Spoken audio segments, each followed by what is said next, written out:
Yep, it's the Housewives of Atlanta Season 6 recap. How you doing?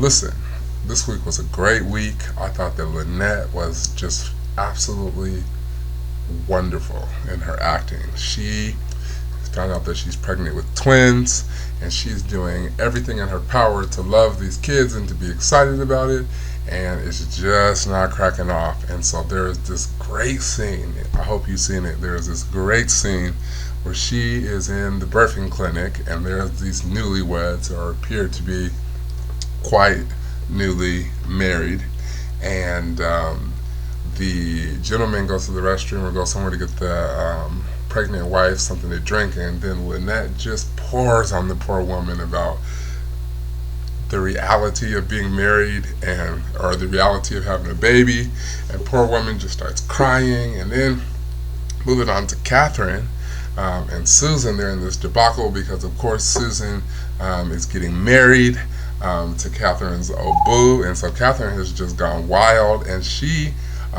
accidentally got Susan's wedding dress. So she takes Susan's wedding dress and decides to try it on. And once she's tried it on, Susan comes knocking at the door, and bam, like there she is in her wedding dress, and she's making some kind of sauce that's red that has the potential to ruin the dress. And somehow or another, Susan is able to say, "Hey, look, take off my dress right now." So she takes it off, and you think it's over.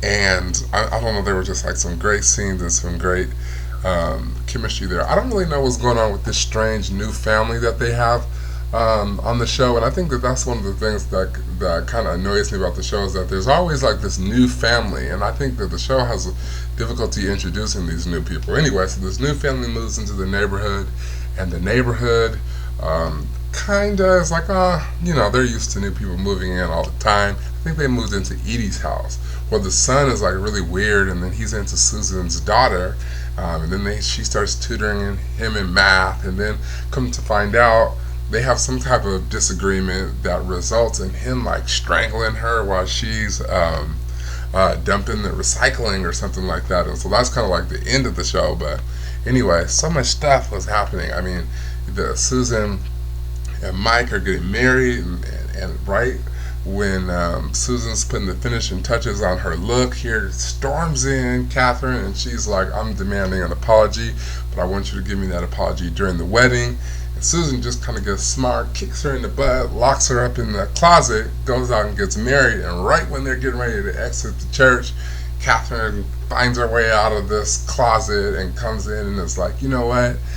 I'm here to ruin all of this." And so there's this intimate moment where Mike is like, "You know what, if you don't get out of here, I'm going to drag you out of here," which I didn't appreciate. Don't say you're going to drag a woman. Anyway, so then, of course, silly, kind of goofy, Susan is like, "Wait, I have something to say." So she goes and grabs the mic, and she apologizes for stealing Catherine's moment and ruining her life, and then they hug, and then Catherine whispers in her ear, pretty much, "No, this is not over. It's not what you think." So I'm sure that that'll be even more of a reason for this crazy season to be viewed. Meanwhile, Gabby is still dealing with her niece who's moved in. Her niece wants to go to this big party, and so she's washing cars and doing all these crazy tasks in order to get in favor with Gabby. And Gabby's like, "No, it's a school day, doesn't matter, you're 16, you can't go."